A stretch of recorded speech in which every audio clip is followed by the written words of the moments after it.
Istilah salafi jihadi sering terdengar baik di media cetak maupun elektronik, terutama ketika terjadi aksi kekerasan agama baik berupa teror, penculikan, penyanderaan, pembajakan pesawat, dan bom bunuh diri.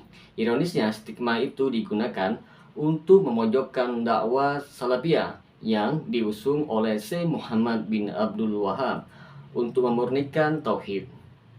Bismillahirrahmanirrahim. Assalamualaikum warahmatullahi wabarakatuh. Berjumpa lagi dengan saya Rio Mnedi. Pada episode kali ini kita akan membahas tentang salafi jihadi. Bagian pertama, sebenarnya salafi jihadi adalah nama lain untuk jamaah Islamiyah yang berkembang di beberapa universitas di Mesir pada tahun 70-an yang mengajak kepada jihad. Karena menurut mereka kewajiban agama yang sudah hilang dari kehidupan kaum muslimin adalah jihad yang berfungsi untuk menegakkan daulah Islamiyah dan mengembalikan umat kepada Islam yang benar. Yang akhirnya lahirlah Khilafah Islamiyah. Mereka juga sering disebut media Jamaatul Jihad atau Salafi Jihadi. Bahkan jamaah ini mempunyai sempelan lain, yaitu Jamaah Al-Takfir wal Hijrah, yang sangat ekstrim dan menempuh cara beragamanya Khawarij dalam mengkafirkan pelaku maksiat. Teman-teman sekalian, secara umum pemikiran dan keyakinan mereka merupakan representasi dari ajaran Khawarij yang terakumulasi dalam beberapa pokok ideologi sebagai berikut. Yang pertama, mereka berkeyakinan bahwa jihad adalah memerangi dan menghadapi musuh Islam dengan darah.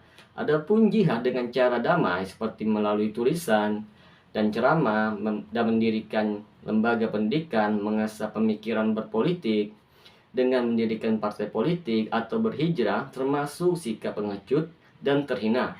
Menurut mereka, kaum muslimin tidak akan menang kecuali dengan angkat senjata, meskipun jumlah mereka hanya sedikit.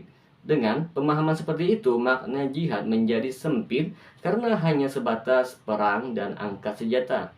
Padahal, Allah menamai perang antara kaum muslimin dengan qital bukan jihad, dan para ulama membuat bab dalam kitab-kitab fikih mereka dengan qitalul bughat. Perang memang memiliki peraturan yang berbeda dengan aturan jihad dan merupakan suatu kesalahan besar bila memahami jihad secara berlebihan yang hanya membatasi hanya dengan qital atau perang.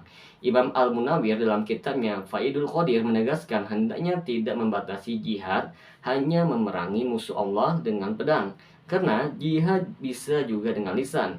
Jihad dalam syariat Islam memiliki makna yang luas, mencakup semua aktivitas dakwah kepada agama yang benar.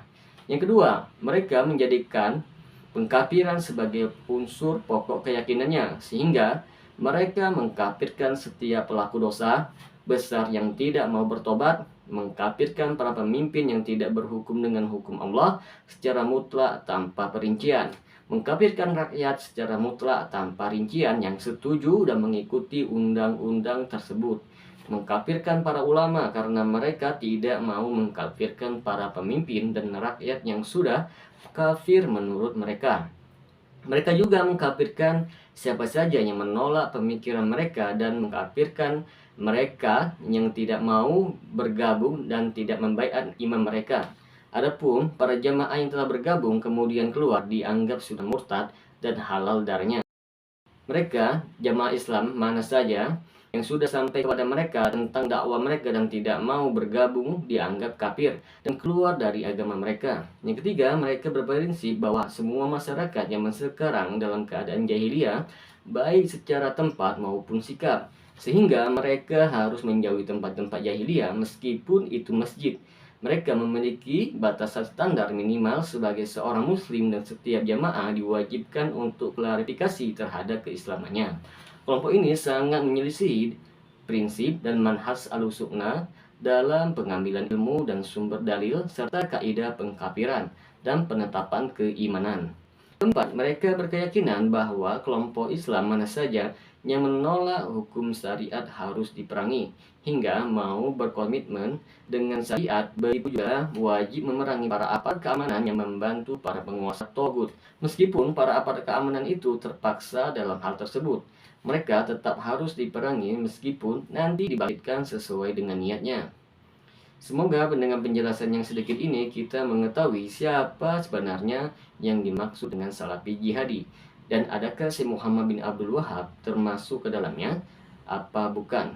Dan pada pertemuan selanjutnya kita akan membahas berkenaan Salafi Jihadi bagian kedua. Semoga bermanfaat. Assalamualaikum warahmatullahi wabarakatuh.